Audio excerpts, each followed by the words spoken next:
Hey there, Nerd Clan. This episode of the Potterverse is brought to you by MinuteWithMary.com. Guys, I'm doing a lot of fun stuff for the month of September. My VIP group on Facebook, it's the place to be, but I have heard from some friends on Instagram that they wish they could see the Minute with Mary content because they're not on the Book of Face. They are on Instagram, which is owned by Facebook, but you know, we're all good. You can actually find me by just searching Mary Larson or by searching the hashtag Minute with Mary. Pretty much on any social media outlet that you are, you'll find me somehow. Or you can just head on over to minutewithmary.com. And since you're a loyal Potterverse listener, my Twisted Epic Mascara, which is going to take your lashes to all sorts of feathery, wispy lengths, you can get it at a discount. Go to minutewithmary.com/discount. From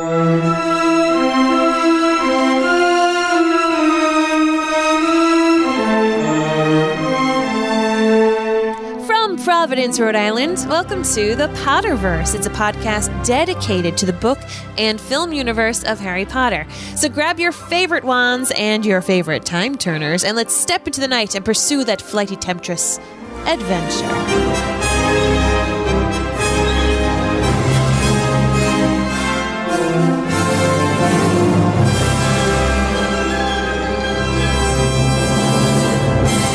Everybody, my name's Mary Larson. My name is Blake. Yes, it is. And I've got two things to say. Number one, still not wearing a Hufflepuff t-shirt. Fantastic. The Puffs have not let me down. I love it. Oh my goodness. Keep going, guys. Just keep going. Keep skating by. Ravenclaws and Gryffindors, let's chip in. Slytherins, you guys can do it too. You know what? The Slytherins would love to see you in a puff shirt. No, they wouldn't. Because they would have an evil cackle. Nope, they got my back. Do you think Slytherins are very loyal to each other? Doesn't matter. If they think someone's a jabroni, would they like to see him in a puff shirt? Probably. To make him eat his words. Probably, but the good news is, not a jabroni. You know what? For all the Slytherins who felt bad for being put down as a Slytherin for the entire book series, stand up for the Puffs. Stand up and show this guy that everyone is worthy. Everyone is worthy at Hogwarts. You think Slytherins are going to do that? I do. I mean, I don't. Look at me. I'm like speaking like we're Gryffindor. Slytherins who are in the chat, let me know. Oh, yeah, right. All right. So, but the other thing I got to say is, I would not travel with flu powder if you paid me 1,000 galleons. You wouldn't even try it just one time? Wouldn't even do it. No, thanks. You say one wrong thing the wrong way. With my accent, I'd end up in India. Like, no chance I'd be taking flu powder. Wouldn't happen. Okay. Yeah, well, the way you talk. Yeah. Oh, am I not listening? How to tell when the hosts aren't listening. You're welcome, Blake. You are welcome. Freaking Mary. Oh, my goodness. Oh, you love me, don't you? I do, with my whole heart. Okay, so... Even though you don't listen. I don't. I sometimes try. All right, everybody. So tonight's chapter is at Flourish and Blotts, which I'm just so excited. I loved the "at" in the name of this chapter. It's not just Flourish and Blotts, but it's at Flourish and Blotts. That's right. Victoria here on Facebook says, hashtag not a jabroni. That's the new shirt. Like it. So, you know... there's so much goodness in this chapter. I think this may be my favorite chapter that we have read so far. You want to know something that's really creepy? What? It's like mine too. Are we having a moment? We are. From this moment. We are total nerds. We are, and this is why we're married. You know what this deserves? Tell me. But I don't even know for who. Maybe for Gilderoy Lockhart? Maybe for Lucius Malfoy? It's for you and I, you Maybe. Oh.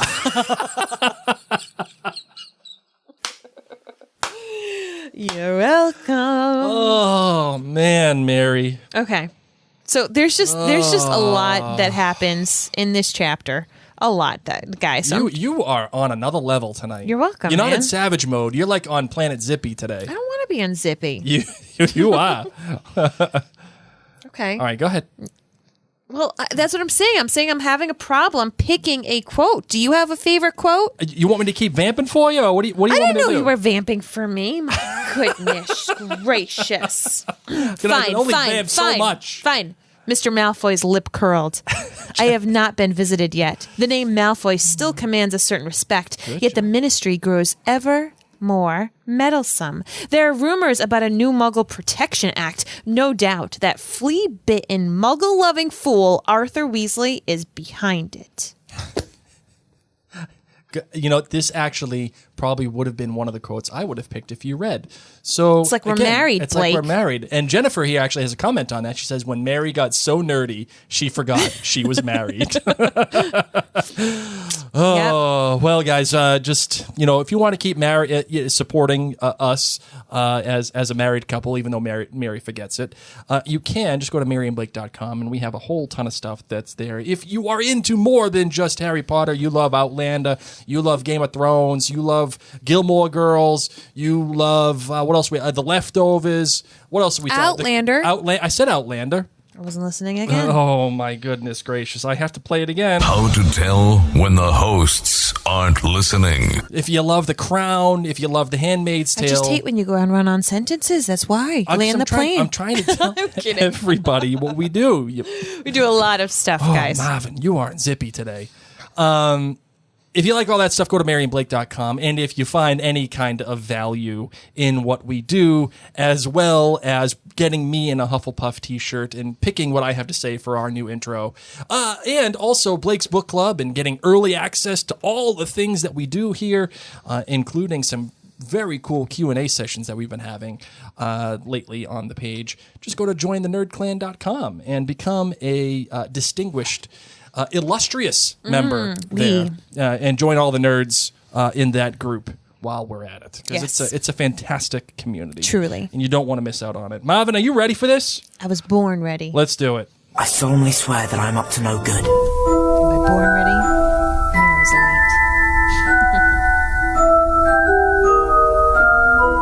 late. I was 2 weeks late. What? Being born. I just said I was born ready. And really, I wasn't. No, you weren't. I was lazy. I was sleeping.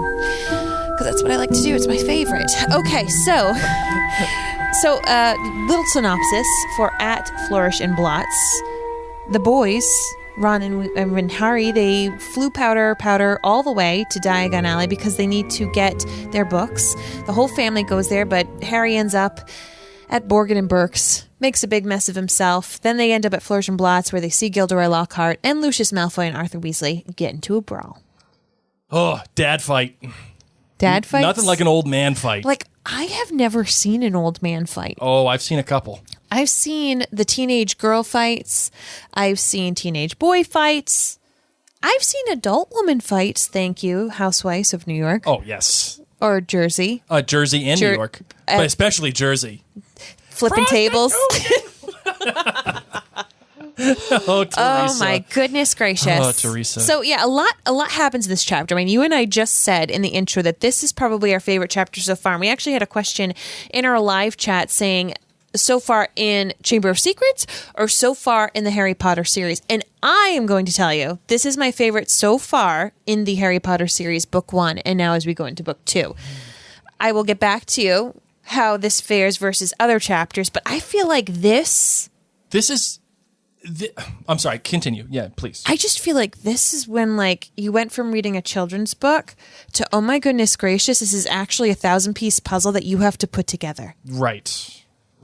I mean, you got you got a sense of that in the first book, especially in the later chapters. But this chapter is the first chapter where things definitely feel larger, and we're getting into some territory here that, you know, we got a taste of what the kind of world looked like in the Wizarding world in the first book. But most of the time, like I've always said, it's wee Hogwarts. Oh, yes. But this one... Anything from the trolley? This one is a little bit more involved. Dark. Little bit dark, little bit ugly, little bit danger. That this is not a pretty, happy, wee kind of place. This is...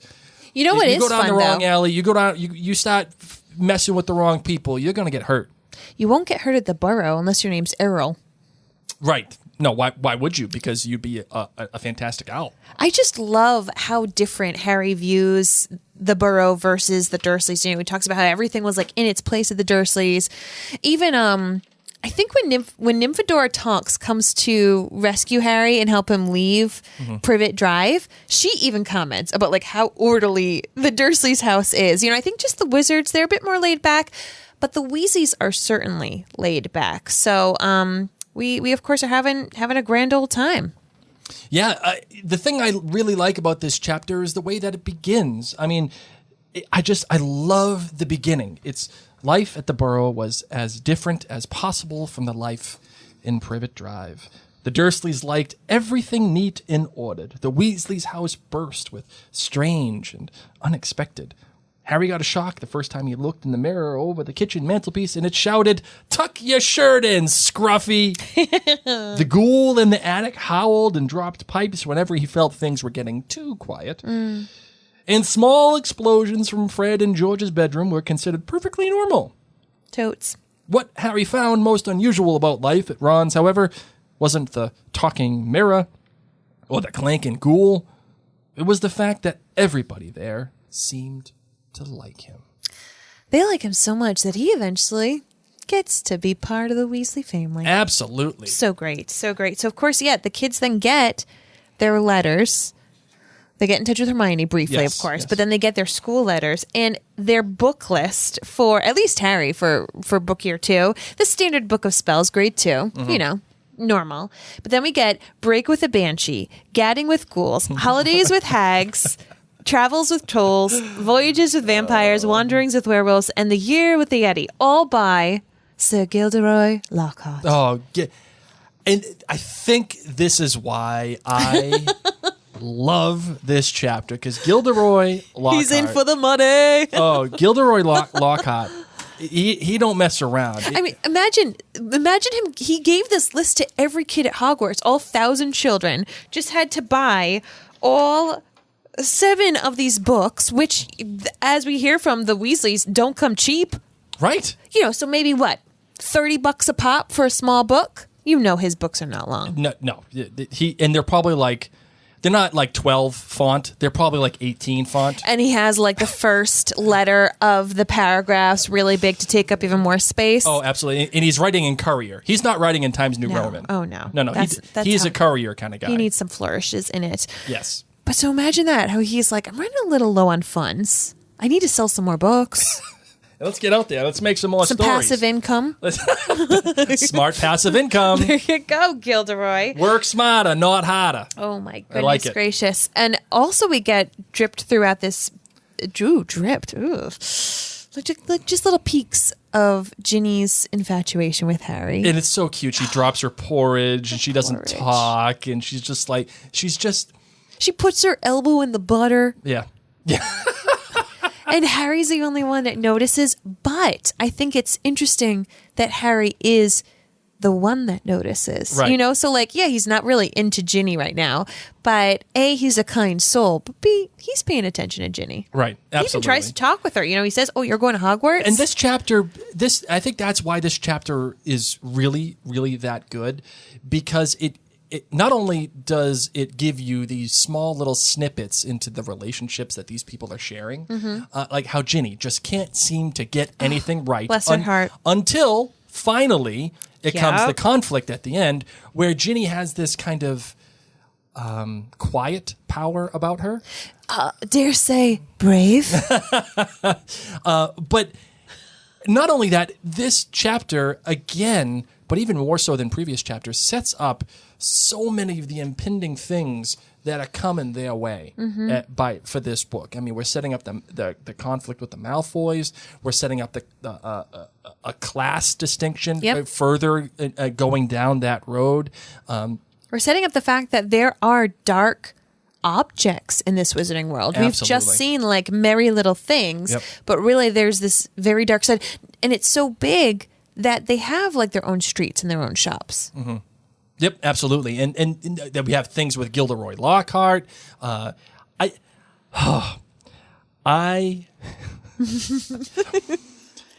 love of Gilderoy Lockhart knows no bounds. I know. It knows no bounds. And yet, once again, you haven't even read this book, so your just love of him is from the movies alone. From the films. It comes straight from the films, and I think that's a reasonable thing. But what I have to do is I have to skip ahead. Okay. Because Gilderoy Lockhart gives me the warm and fuzzies. Excuse me. Hold on. We're skipping Borgin and Burke? Well, we're not going to skip it. I'm just skipping ahead. I'm skipping ahead because I have to bring up. Okay. Just hold on. Let me just put my thumb in the area that I. Yep. Well, if you want to go. No, by as long as we can get back there, because there's a lot of magical things. I love. We absolutely will. But maybe it's because of Kenneth Branagh. Are you making like Gilderoy Lockhart shirts this week? I'm absolutely going to. I'm going to do one with him smiling and like a little ting on his teeth. Like it's absolutely going to happen. Okay. But I want to read this. It says, "Ladies and gentlemen," he said loudly, waving for quiet. "What an extraordinary moment this is. The perfect moment for me to make a little announcement I've been sitting on for some time. When young Harry here stepped into Flourish and Blotts today, he only wanted to buy my autobiography, which I shall be happy to present him now, free of charge." The crowd applauded again. "He had no idea," Lockhart continued, giving Harry a little shake that made his glasses slip to the end of his nose, "that he would shortly be getting much, much more than my book. Magical me. He and his schoolfellows will, in fact, be getting the real magical me. Yes, ladies and gentlemen, I have great pleasure and pride in announcing that this September I will be taking up the post of Defense Against the Dark Arts teacher at Hogwarts School of Witchcraft and Wizardry."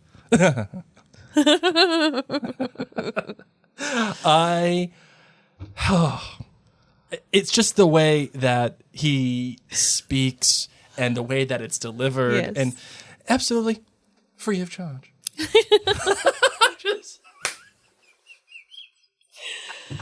Oh my goodness. He is the best. He really is quite a hoot. Oh, he's the best. He's just a delight to read and to dance around in his mind. I need to come up with a fantastic. I think everybody who listens to Outlander Cast knows my Claire voice.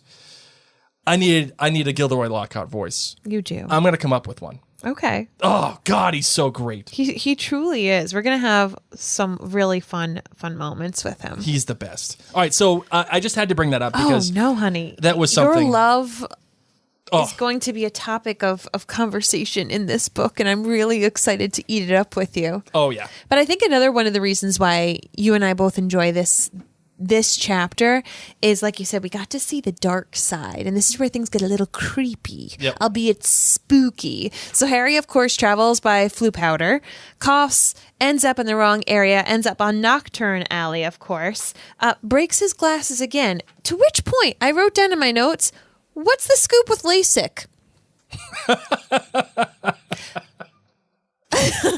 Like, okay, bippity boppity boo them eyes, you know? Like, if you can have bone growth drink when your bones are magically gooed out of your body, right. Or, you know, a simple little pumpkin juice or something to break for your broken wrist, why does Harry Potter still wear glasses? That's a good point. Right? You'd think that he would get some LASIK, or he's got at least some magical contact. Yeah. Like never have to change out contacts. Self-cleansing contacts. Imagine Arthur Weasley learning, like, they're scared enough that there's dentistry. Imagine Arthur Weasley talking through LASIKs. Oh my goodness gracious. Like if Hermione's parents were like, "Oh yes, we had a good summer, got to hang low a little bit, I had LASIK." Oh, what's that? Oh, when the lasers cut open your eyes and remove. You just see his head go. The things the muggles think up these days. I know. He's already busy enough saying, "Wow, they get around." You know, like, man, you got to give it to them. They find great ways of getting around without magic. Yes, we do. So Harry, of course, wakes up. It breaks his glasses again, and he's in this dark shop. And I think that Borgin and Burkes was your favorite shop when we went to the Wizarding World. Absolutely Universal, was. Right? Absolutely was. So of course he could look through the window, and he realized it wasn't Diagon Alley. He tries to get to the door, but of course his arch nemesis Draco Malfoy's there. sorry, go ahead. I'm so excited. How do you feel? There are a couple of things in this chapter that I don't like. So the first thing is Harry just happens to end up in Borgin and Burkes and just happens to go into a closet and just happens to be in the same place that the Malfoys end up. And the Malfoys end up having these conversations about selling things, and it just seems like it's a kind of narrativium that like happens, like the book demands that it happens, so it does. Yeah. I get annoyed with that. Okay, well. And the same thing with all of a sudden Hagrid being in Nocturne Alley. Hagrid was buying flesh. I know, but it just happens to be at the same time as Harry. Like, again, I feel like it's narrativium. It's like the book demands that these things happen, so there's no real organic reason for them to happening other than just because. Okay, can we get over that point? Yeah, well, I wanted your thoughts on that. No, I agree. I agree. I think that like this book is super small and just a couple of things just have to happen. Yep. You know, it's like, yeah, like you said, he could have come out in any fireplace. Sure. He didn't accidentally say Borgin and Burkes. Right. He said diagonally. But well, in the movie, yeah. Yeah, but how like, does that how does that translate to Nocturne Alley? I mean, maybe he was coughing and it was like alley. There's just a bunch of coughing. Yeah, sure. There's your Nocturne. Emilius is saying on Facebook, haha, Blake, this is Outlander Voyager all over again. Thank you, Amelia. That's why I'm like, just move on, Blake. It just happens that Claire and Jamie find each other out of all the islands. Can't wait to do Blake's book club on Voyager. It's going to be great. So, what I do love about this is, you know, Harry, of course, sees Malfoy and quickly hides into a cabinet, which is actually the Vanishing Cabinet. That's my next question. I was going to ask you if this was in fact the Vanishing Cabinet. Yes. And while he's hiding in this cabinet, Draco Malfoy points out the Hand of Glory, which he actually uses to let in all the Death Eaters in Book 6. He also points at the opal necklace that many Muggles have died from, which is the necklace that he accidentally gets. Is it Katie? Katie Bell? Yes, it's Katie Bell. He poisons her with it because he means it for Dumbledore. Yes. So I love that Draco, young Draco, is seeing these items, is hearing about them, seeing what they're doing, and is already interested. And ends up actually going to the shop and purchasing it later. Right. It's, you know, Harry's memory. Maybe Harry couldn't see the opals. Maybe he couldn't see it. But he is here to hear Draco's insistence that he wants a broom. He wants to be, you know, on the Quidditch team. But the real reason that they're there is because Lucius Malfoy needs to get rid of some stuff. Right. And it's all dark magic stuff that they're having a bunch of raids, the Ministry of Magic, and he needs to get rid of them, and he needs to get rid of them now. Yep. Because he doesn't want to get caught with them. And the cool thing about it, you know, what Borgin says to him is, man, you know, if you're telling me what you got here, and if the stories are right, you ain't giving me half of what you got at your house. That's what he doesn't say that to his face. He says that after Lucius leaves. Yeah. But exactly. And Harry overhears that. Right. That, in the manor, in this like wealthy manor that they have, he's got a lot of spooky, scary stuff. And, you know, despite the fact that I kind of, you know, don't like the coincidence of it all in this chapter, the way that the chapter is written, especially the effect of the flu powder, I really like it. It's how it's written is fantastic. It says, squinting through his glasses, he saw a blurred stream of fireplaces and snatched glimpses of the rooms beyond. His bacon sandwiches were churning inside of him. Can you just like picture that taste? Like so much, like burping up Bacos. Like, I don't even know what Bacos are. It's Bacos. It's bacon. Is it like dog food? No, Baco. No, you're thinking of what? You're thinking of the commercial. Bacon. Yeah. No, Bacos are the things that it's like dried up bacon that goes on your salad. Like Parmesan cheese. You never heard of Bacos before? No. Oh my God, you never heard of Bacos? Sweetheart. We eat like real bacon. Yeah, well, I know we do, but back when we were kids, Bacos was like a thing. Like, you put Bacos on your salad. Listen, my parents put lentils on my salad, okay? You want protein, honey? Eat lentils. You've never heard of Bacos? Blake, I've told you about the diet I needed to ingest when I was growing up. I am playing the Bacos theme. My parents went on a cabbage kick. I ate cabbage for like 2 months. It was terrible.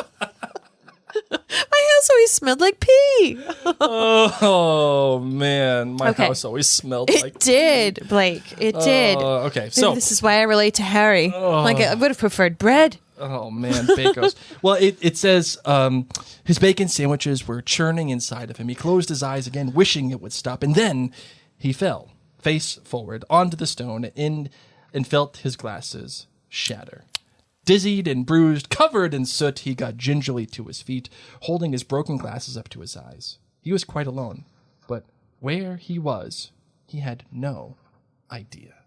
I love how that's written. It reminds me of Outlander when they say that, you know, she goes through a car accident when she travels through the stones. And the same thing, like just that little bit of the bacon coming up and turning in his stomach, it makes it feel real. It makes it feel like, like this is a thing. It's sloshing around there. And even though I didn't like how Harry just ends up at the right place at the right time, what I think the book is trying to explore here, and I can't wait to get your thoughts, Mary, is this theme of what is class? What does it mean to be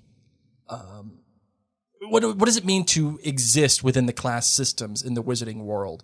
And what is your identity? What is your place? Is it a place of where you're there and then you're stuck?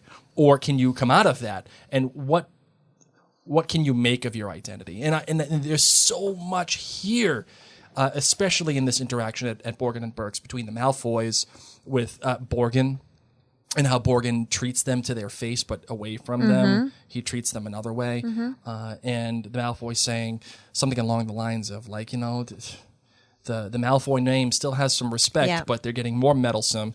And it continues on with Lockhart and bringing Harry on. And what did you think about that kind of theme being explored, not only in this chapter, but for the rest of the book? I really enjoy it. I think when you're a child and you're reading this, you know of, like, class system, but you more know of, like, cliques, you know what I mean? Like the cool kids, the kids with the cool clothes, the jocks, the nerds, all these different things. So when you're reading this, you know what it feels like to be ostracized.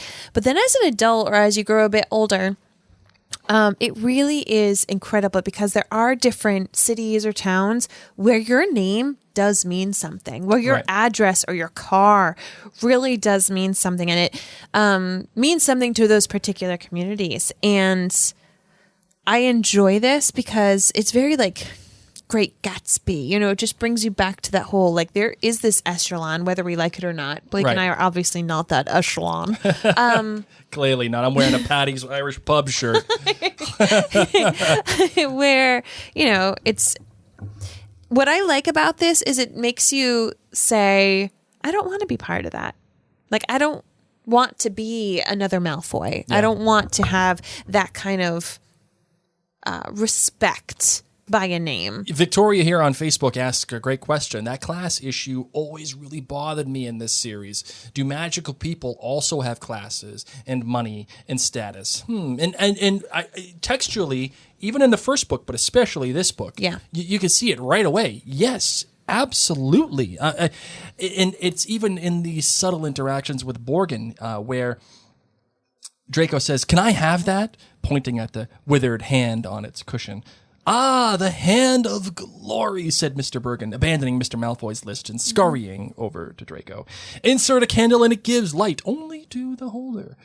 Best friends of thieves and plunderers, your son has a fine taste, sir. I hope my son will amount to more than a thief or a plunderer, Borgin," said Mr. Malfoy coldly, and Mr. Borgin said quickly, "No offense, sir, no offense meant." "Though if his school marks don't pick up," said Mr. Malfoy, more coldly still, "that may indeed be all he is fit for." And then he continues on talking about Hermione and saying how the teachers have favorites and yada yada. I love how these little bits of class are being inculcated and imbued in these little discussions. Yeah, no, it is interwoven. And I think to our friend's question, like, yeah, there is class and there's monetary differences and how much people are taking in. I mean, think about this. Arthur Weasley works for the Ministry of Magic. Mm-hmm. Yes, he has a bajillion children, but still, like, he is not paid that well. It's just odd. You'd think that if they were magical, maybe they could multiply money. Obviously, that's one of the rules they're not allowed to do, but it is tough. Even this interaction here with Draco and his dad, when Draco's dad says, "Touch nothing, Draco." Malfoy, who had reached for the glass eyes, said, "I thought you were going to buy me a present." "I said I would buy you a racing broom," said his father, drumming his fingers on the counter. "What's the good of that if I'm not in the house team?" said Malfoy, looking sulky and bad-tempered. "Harry Potter got a Nimbus 2000 last year. Special permission from Dumbledore so he could play for Gryffindor. He's not even that good. It's just because he's famous. Famous for having a stupid scar on his forehead." Malfoy bent down to examine a shelf full of skulls. "Everyone thinks he's so smart. Wonderful Potter with his scar and his broomstick." "You have told me this at least a dozen times already," said Mr. Malfoy. Can you imagine? A quelling look at his son. At least a dozen times. "And I would remind you that it is not prudent to appear less than fond of Harry Potter. Not when most of our kind regard him as the hero who made the Dark Lord disappear." Ah, Mr. Borgin. This idea of identity and status and fame and what that brings all comes to a bubble here in this very short conversation between Draco and his father. Very special stuff as it relates to how they see Harry, how Lucius sees Harry as a commodity to be cultivated, not hated. Mm-hmm. It's an interesting thing, only because it's not prudent. Like, for something to be prudent, it means it's not practical. It's not wise. Mm-hmm. And why is it wise to like Harry? Only because of the status that it brings Correct. The Malfoy family.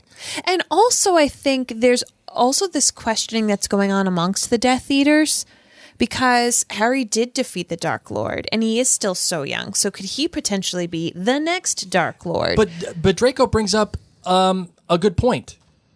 Is the scar and what Harry did, is he like a Kardashian? Is he famous for being famous? Yes. Harry, you think so? As of right now, yes. Yeah, that's what I'm saying. So is Draco all that wrong? That's the real question. No, I don't think so. I don't think that Harry... I think Harry is an extraordinary person, but his scar is what gave him the fame, and gets those extraordinary qualities noticed by others. I think there's a lot of extraordinary people who are a bit more on the introverted side.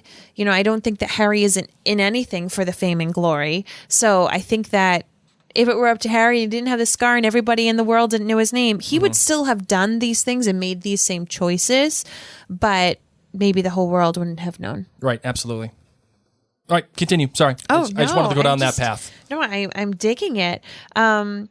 You know, we get Hagrid who finds Harry, and he's quite disappointed with him. "What are you doing down Nocturne Alley?" Like, he lets them know this is not a place to be seen. He explains to Harry why he was down there, but I just love that he's like dusting him off. You know, Hagrid loves Harry as a friend, but also as a caretaker, and he's just like repeatedly trying to clean off this very dirty child. And Harry has to even duck away from him because he's being cared for too much. And Hagrid makes sure that he meets up with Hermione and with the Weasleys, and they head on over to Gringotts Bank. So we get a viewing of this marvelous building. That's the bank that like kind of gives Harry hope. Like it's the familiar thing as they're leaving Nocturne Alley. And they have this really awkward exchange where Harry's tons and tons of money. He's loaded.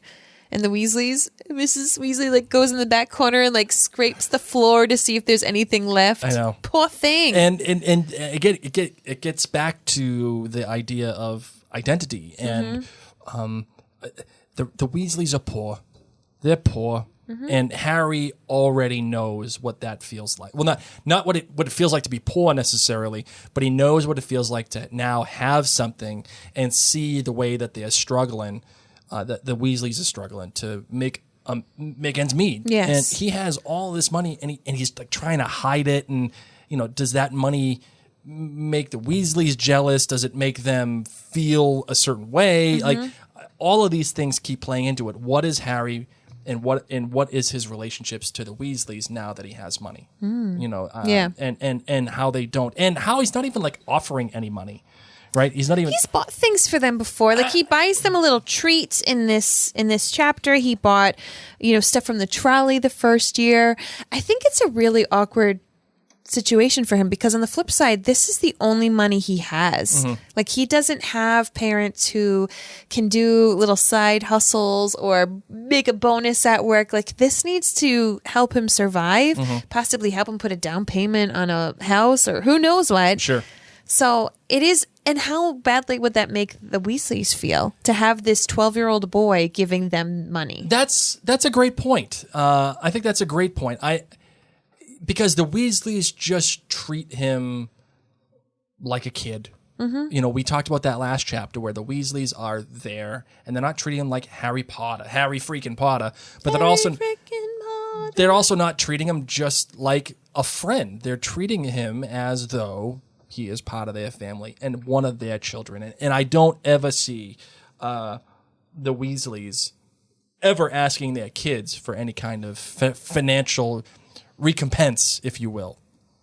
I honestly don't know how they can afford all these books with that little money. Well, you get into that later part of the chapter where Lucius is saying, or I think it was Draco saying, your parent, they're gonna starve for a while, for a month, just to pay for these books. Well, luckily Harry donates his books into Ginny's cauldron, which I hope is magical, like Hermione's little bag, because that was a lot of books that he was given by Gilderoy Lockhart, and he just dumps them inside Ginny's cauldron, like, oh, here, you can have these. And of course, that's when that interaction happens that you were talking about before, where Ginny stands up to Draco Malfoy, who she doesn't even know. Yep. She can just tell automatically, like, this is a bully. He's, not speaking fondly of my crew, so I'm just going to stand up to it. And it's great, too, because Harry takes the books from Lockhart, but he says, no, I'll pay for mine. I'll pay for mine. You take that. And obviously, I think part of it is because, he wants to be able to help the Weasleys out. But the other part of it for me, too, is when you take something for free, that means you owe something. Oh. It means you're obligated at that point, that you owe a favor. It's like The Godfather. You do me a favor and I won't forget, but and if I do you a favor, I won't forget. There'll be one day when I come knocking on your door and you're going to have to do something like for that. me. And what I'm saying is, he's not going to go, Godfather on people, but I'm saying I feel like he doesn't want to be obligated towards anyone. Well, he makes sure that he gets the trio some strawberry and peanut butter ice creams. Where is this in my life? Strawberry and peanut butter? That sounds terrible. That sounds so yummy. It's like a peanut butter sandwich with strawberry jam. God, please, no! But in ice cream. Nope. No! I actually would like some right now. So if anyone knows of a place where you can get strawberry and peanut butter ice cream, maybe you can get it down in Universal. Yeah, no. Anything peanut butter, other than actual peanut butter in a sandwich, I'm out on. Okay. Okay, sure. So, well, you suck, Blake, but I'll keep going. They head on into Flourish and Blotts, and there is actually like a camera taking place. They're snapping pictures because Gilderoy Lockhart's there. The Muggle parents of Hermione are there, and Arthur Weasley gets so excited that he is offering to buy them a drink. They have like 5 coins. Talking about escapades. Buddy, how are you going to buy Mr. and Mrs. Granger a bevy? All right. When you got to buy all your kids. And he's like, oh my God, books. They're changing the Muggle money over. They're doing a currency exchange. So cute. Isn't that awesome? I wonder how they exchange it on the flip side. Like, how do you exchange Muggle money? Do you have some like money ministry that is Muggle related that does know? Because of course the Ministry of Magic and the Prime Minister of England know each other. Mm-hmm. They know the truth. But I wonder, like, how do you switch over the money? Right. And Or are there people who just want to collect it and they'll buy it? Right. You got to collect this, somewhere. Yeah. I love how you don't hear from Hermione's parents at all. Like, you still haven't heard from them. They're muggles and they're in this kind of world and they're there, but they're not saying anything to anybody. They are overwhelmed. Way overwhelmed. Yeah. And of course, Hermione is already a tornado as it is. She's running from shop to shop, trying to get everything, trying to meet Harry. She's got the itinerary list listed for them. Yes. At 8:20, we're going to be going to the Three Broomsticks, or we're going to be going to get ice cream, or we're going to go to the bank. Like, So we get into the shop, and Lockhart makes this huge scene with Harry, as you were talking about earlier. Like, oh my goodness, little did Harry Potter know. And all the women are swooning all over the place. We find out, of course, he is going to be the next Defense Against the Dark Arts teacher. Right. Which, once again, rumor, I guess, hasn't gotten to him that it's cursed. And I will give him it free of charge. Free of charge. I can't wait to make that shirt. Can't wait. Oh my goodness It's just going to say gracious. free of charge and his smile with a ding on his teeth. Can't wait. Ron does a little ding at Draco because Draco has this interaction, of course, with Ginny. And Ron says to Draco, like, oh, I bet you're really surprised to see Potter here. Because remember, they think that Dobby was sent by the Malfoys to keep Harry from being sent to school. Great one. Good one. So Ron's just said, I'm like, oh, I bet you're really surprised he's here. Like, look who's here. Your house elf couldn't stop him.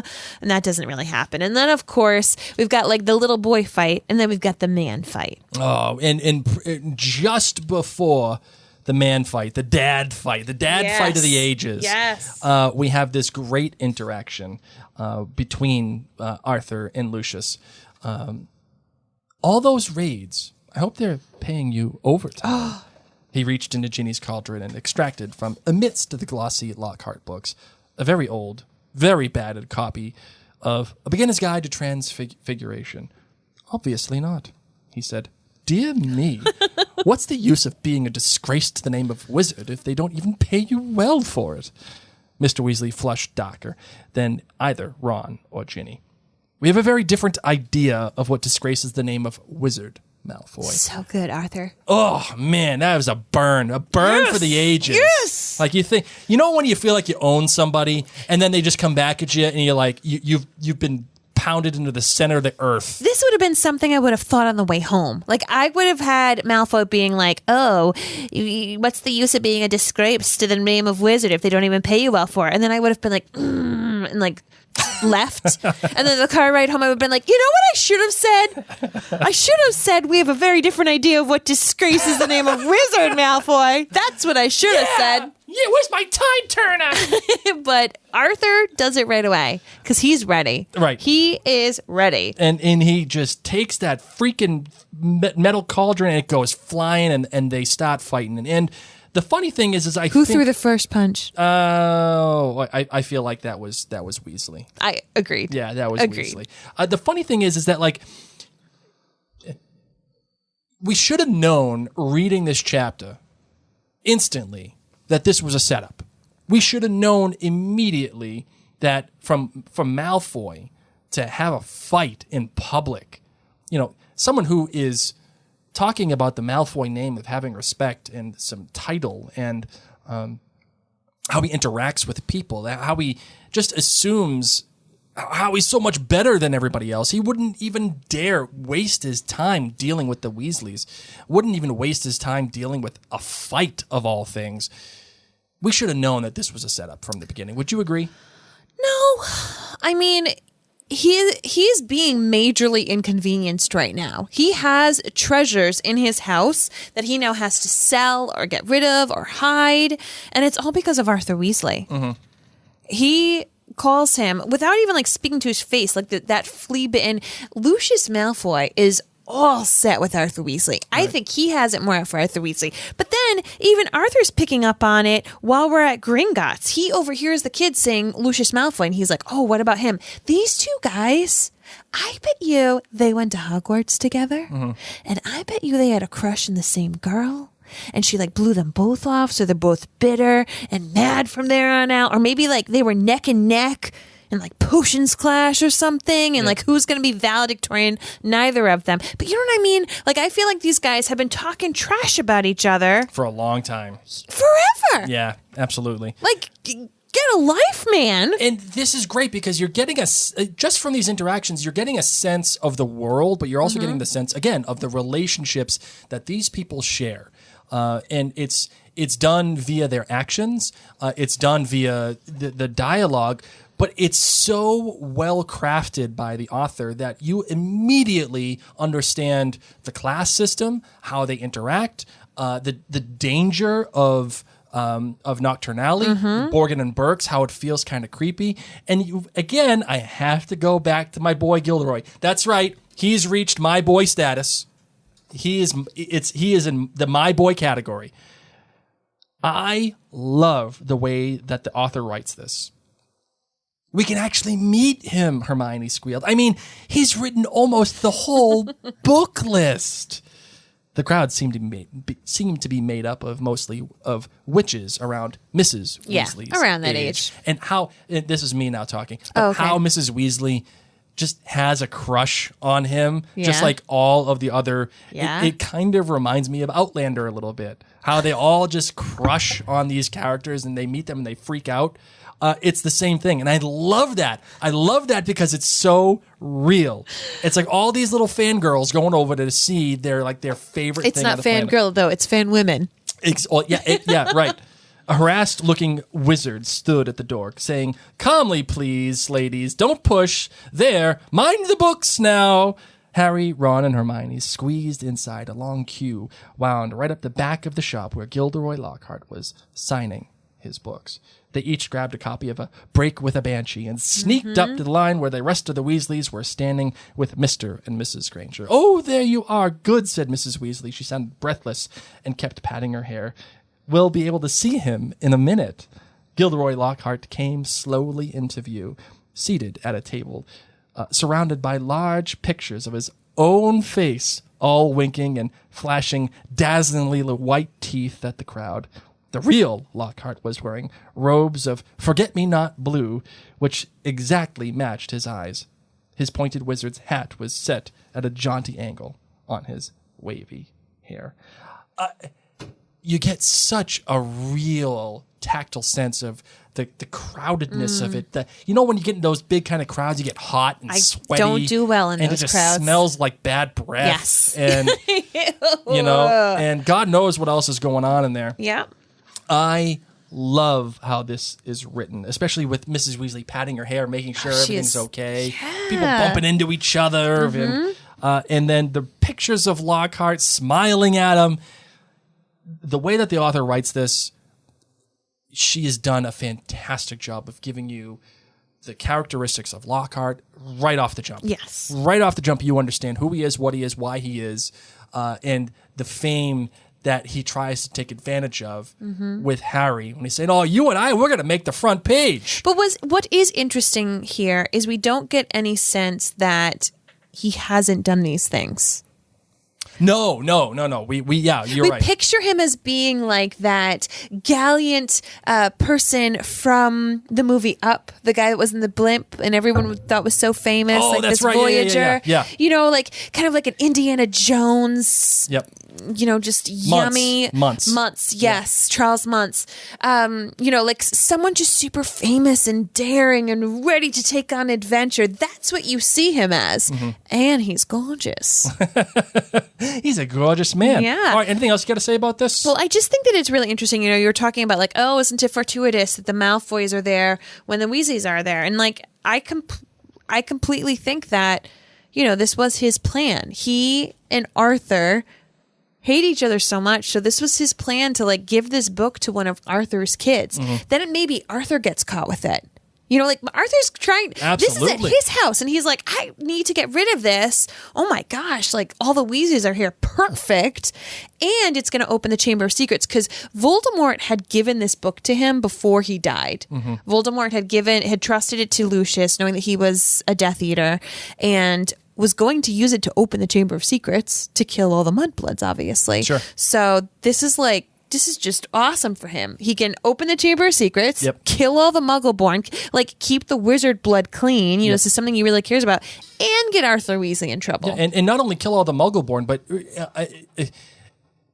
extricate all of the things that are involved with Muggles at all. I mean, whether it is Arthur Weasley, but that whole, you get the sense that he wants everything to do with Muggles out of the wizarding world. Yep. That they shouldn't run parallel. They should be on a different plane of existence altogether. Fun fact, Borgin and Burkes is where Voldemort worked after he graduated from Hogwarts School of Wizardry. Who? Voldemort. Really? Yeah. Wow. He worked there for a wee bit. And the teachers were quite upset, thinking that he was, underestimating his potential. Yeah. But of course, he loved the dark arts. So it was a perfect fit. All right. Are you ready to do a different perspective? Yes, absolutely. Let's do it. I have one, and I know you have one, so we're going to double up. Well, yeah. Well, you do yours, and I'll do mine. Holy cricket! You're Harry Potter! I'm Hermione Granger. And you are? Mrs. Granger. Okay. Okay. All right. So just a couple months ago, my sweet, precious 11-year-old daughter, who's a voracious reader, got a letter by an owl telling her she was a wizard, which I guess is a real thing. Like, I guess it's a real thing. So whatever. We believed her, and we took her, I don't know, to this thing called the Leaky Cauldron, and people explain things, bada bing, bada boom. They touched a couple bricks. Suddenly we're shopping. This all happened last year, our first time going. Yep. Okay, so now we believe it. We believe this is real. Our daughter at least went away for half a year and then came back for Christmas and then went away again. We believe this thing's real. You're getting in my frame. So, but let me tell you, I don't know how I feel about these wizard people, right? We go book shopping. Mm-hmm. You know when you go to Barnes & Noble? Sure. And you maybe get a Starbucks, you find a little corner to sit in, it's cozy. Love Barnes & Noble. Their bookstores are crazy. Crazy. First off, there's cougars. And I don't mean the animals, I mean the moms. Yeah, okay? everywhere. Everywhere. So much leopard print. There's some guy who, his picture on his books winks at you and goes, every time you walk by. What's going on? His teeth glisten. And then there's dad fights. I've never seen a dad fight in my life in the real world, but in the wizard world, this must be a thing. I'm not prepared. No, not enough wine on this planet to get me through that. And I'm a dentist. She needs I'm a dentist.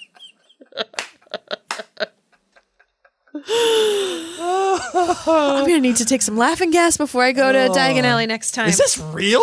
Yeah, she leaves. They go farewell.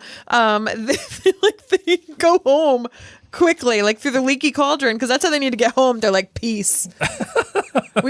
Arthur Weasley asked us for a drink. We saw what he did to the last guy he talked to. Mm-hmm. Dicked him. It is time to go. For me, I'm going to be Draco, because I have to be Draco in this one. All right, I'm going to this Borgin and Burkes thing. When you go to a store that your parents want to take you to, but you definitely don't want to go. Filene's. Oh, Filene's is that store. Oh, my God, a Sears. When you go to Sears, oh my gosh, you're in home for at least, goods. You're in for an hour of just looking at when you're a kid, lawnmowers and tools and refrigerators. And what are we doing? This is Sears. This is a total Sears. Borgin and Burkes is the equivalent of the dark arts Sears. It's got everything, but it all sucks as for a kid. And Dad, you told me you were going to buy me a present. What are we doing? Can I just get my present? I'm going for an hour through all this stuff. When you're talking to this Borgin guy about whatever you're talking about, and it don't make no difference to me because you're the one who has all this stuff, stop haggling the price. Just give him the crap, take the money, and move on. We got enough money as it is. We're the Malfoys. And Dad won't even let me touch the cool stuff. No, and he's going to get me this stupid... No, he wants his broom. He wants his broom, but I can't use it anyway. So what good is that going to do to me? Go get me a PlayStation. Give me the hand. I want the hand. I want a necklace. Can you get me the opals? I'm into opal. Maybe it's my birthstone. I don't know. It says it kills muggles. I know a muggle. I'm in on killing muggles. I definitely want Hermione dead because she sucks. Okay. So I just feel and then freaking Harry Potter. This kid, all he does is just show up and everybody loves him because of the stupid scar on his head. Maybe I should get a marker and just put a scar on my head. Maybe people will like me. Imagine him doing that when he went home for summer break. Looking in the mirror. And just putting a scar on, seeing if it made him popular with his hometown friends. Hey, what's that? Oh, nothing. Just a scar. I just got it. I just got it because I was in a fight. And you know, you instead of a lightning bolt, it would be like a sun. You would draw like another weather phenomenon. Maybe a raindrop. Yeah, it would be a raindrop because like it'd be emo. Yeah, he's super emo about it. He's like, yeah, I just got it. It just happened because you got a little bit of a smudge there, Draco. You're like, don't touch it, okay? It's fine. It's magic. It's magic. Pig farts, okay? And then he bumps into Hermione. Oh God, So and him. I bet you he has a secret crush on Hermione. I don't think it's secret, Blake. The entire Potter fandom thinks that Draco has a crush on Hermione. No, I don't think there's anything textually that suggests an actual crush. But I feel like if you look into it hard enough, there's a crush there. I think so. I think that just... How does he know that she gets all the good grades? How does he pay that much attention to her? Guaranteed she's going around telling everybody that she's getting A's. That's why I want her dead. I want her dead because... She's too cocky. Okay, let's go on. Email and questions. All right. Mail's here. All right, let's see. Rebecca says Draco wrote her name all over his notebooks. All right, mail's here. Let's do it. He tried to write it in Tom Riddle's diary, but it would just erase.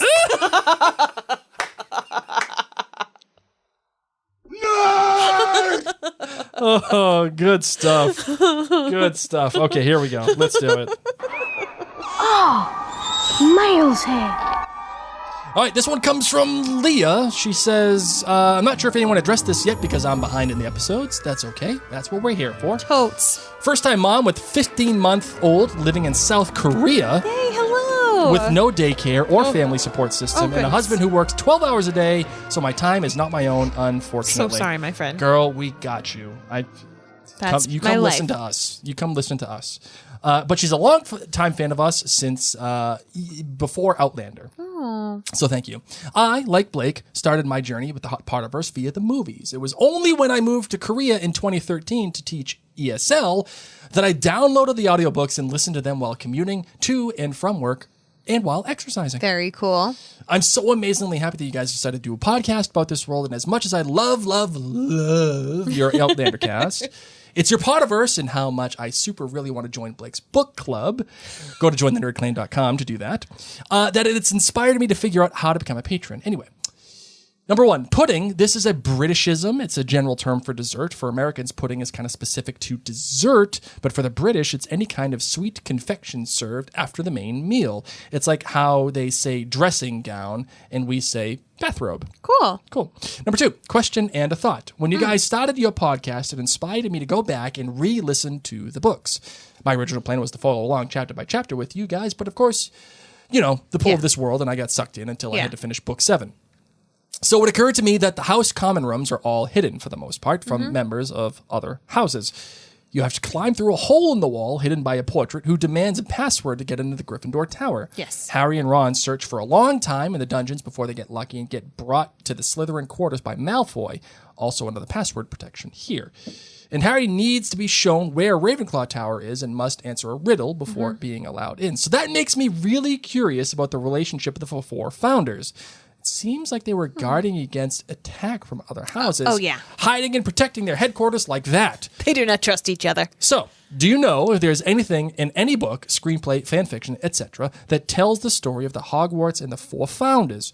How much would you love to see a movie series based on Hogwarts That'd be history amazing. like they did in Fantastic Beasts? I would love it. But That would be amazing. I'm a huge history nerd. So this one comes from Leah. What do you think, Mary? Is there anything about that, like in the rest of the Potterverse, that would suggest a history of how the 4 founders interacted with each other? I think so. I would at least be on the Wizarding World. Yeah. Or what was once think Pottermore. I would imagine that it's. Let me check my app, my Wizarding World app. If not, I've read it in fanfic, but I'm like 99.9% sure. So So yeah, I it's definitely got to be there. If you wanted more about that, Mary has the Wizarding World app coming right up. I'm sure if you wanted to discover that, it would be at the Wizarding World app. Just sign up for it. You can find out your wand and your Patronus and a whole bunch of other cool stuff too, and find out your house. I'm sure that there is something there, but you know. It is what it is. All right, so for everybody, that is the last of the emails that we got. But for everybody that is watching us live on the show as of right now, and there are plenty of you watching us, this is your time to ask us some questions. Just make sure that you put the lightning bolt emoji before the question so we know it is in fact a question. And we can get to it. Let's see. We got one. Oh, while we're waiting, Blake, Yes? what book would you have wanted? If you were at Flourish and Blotts, what kind of book would you have Well, wanted? like my girl Leah here, I would want a history of Hogwarts. I would love to know how it got started. I would love to know about the founders, why certain things are the way that they are, all the different rules for Quidditch, and like I'd be all in on that. Nice. Just give me everything all about it. Nice. I want to know all the deep dark secrets. I want to know everything. I like that. I don't want some sanitized version. Give me all the dead bodies and all of it. I'm in. I would have wanted a wand lore book. Like what makes the wood and the core and the length makes them work. Because I think I would have liked to make wands and try out different wands. Yeah, that'd be a good one. I like that. Yeah. That'd be good. And then I would just ask my friends, like, hey, can I borrow yours? Oh my God. Does this have Dragonheart string? I can tell. Okay, let's see. We got some more questions here. Aseneth asks, which author would you guys swoon over? Swoon. Like, hold me back. This person's so tasty. Yes. I don't know. I think I'd kind of be into the lady who writes for the Quibbler. Oh, this is a fictional author. I Oh, thought, yeah, like, yeah. real life author, and I'm like, You know, like Molly Most real swoons authors. over Yeah. Gilderoy Lockhart. you would have liked Rita Skeeter? I think I'd be kind with of in the it. Quibbler? No, she wasn't right for the. Did she write for the Quibbler? No, that's Luna Lovegood. Oh, that's Luna Lovegood. What did she write for? The Daily Prophet. The Daily Prophet. That's what it was. Yeah. Okay. Sorry. Yeah. Oh, I you would have swooned over. I would kind of be on Rita Skeeter. You want to know why? Because she don't suffer no fools. She gets right to the story. And She she's gets a right in Slytherin. on it, and she's a Slytherin. I'm in. I'm all in. I'm all in. All right. Well, who would you swoon over, Mary? Nobody. Nobody. I don't really swoon over that many famous people. You don't, actually. I know. That's a good point. Rebecca asks, putting the books aside, if you had to choose between The Yes. Goblet of Fire and The Order of the Phoenix to watch forever, Whoa. which would it be and why? Whoa. I would watch forever. You gotta say I it would right. watch Goblet of Fire forever. Oh, God. No! God, please, no! No! No! I'll tell you why No! in one moment Sorry, Michael. when the screaming stops. Because there are still happy moments. And if I had to watch it forever, There's happy moments in Order of the Phoenix. Not really. Sure there is. not really. When When they all get together. Finally. they And it's Sirius. Sirius dies? Oh, no, not when Sirius dies, but when Harry finally gets to hang out with Sirius again, and he talks about the family tree. And Yeah, that's not like a really happy No, moment, but that's though. a loving moment. He hugs Harry. loving and joyful are two very different things. But He's like, they may be different, but they are in For the same. you. They're in the same family. no, listen, you can watch your movie. We'll just live for eternity in different rooms with different TVs. They make fun of how old Dumbledore is. I don't, babe. Let me tell you, That was a happy moment. I love aspects of Order of the Phoenix, but I think I would be so depressed if I had to watch that movie over and God, over I again. love that movie so much. I know. Order of the Phoenix is it's just the best. It would make me depressed all day. Heather Wilson says, would you be a Gilderoy groupie or a smiling skeptic? His blatant narcissism is a big turnoff for me. I have some PTSD from my divorce, but I can't help but eye roll about his own self-love. Well, I'll tell you this, Heather. Blake would be on the Gilderoy Lockhart train. Absolutely. 100%. I'd be fascinated by him. Yeah, he'd be like, Mary. You- Oh my, you'll never believe who's at Flourish and Blotts. This guy hung out with werewolves, Mary. You can't believe it's incredible. I'd be all set. I'd be at Ollivander's for the whole day. Anna Ashley says, "What is Flourish and Blotts again? Was it owned? Was it one of the stores? Yes, It was the Flourish and Blotts bookstore. is the bookstore. Yes. Let's see. Caitlin Marie says, how would you react to the dad fight? Love Molly's reaction. She was more worried about Lockhart seeing than Arthur getting hurt. That is probably Mary's. That would be like, I mean, if I did swoon over Lockhart, that would have been my reaction. I would have also been like, are the kids okay? Sure. Because the kids were cheering him on. The boys were super pumped that their dad was in a fight. And then all of Ginny's free books are sprawled all over the floor. Goodness gracious. Let's see. What else we got here? Okay. That's it.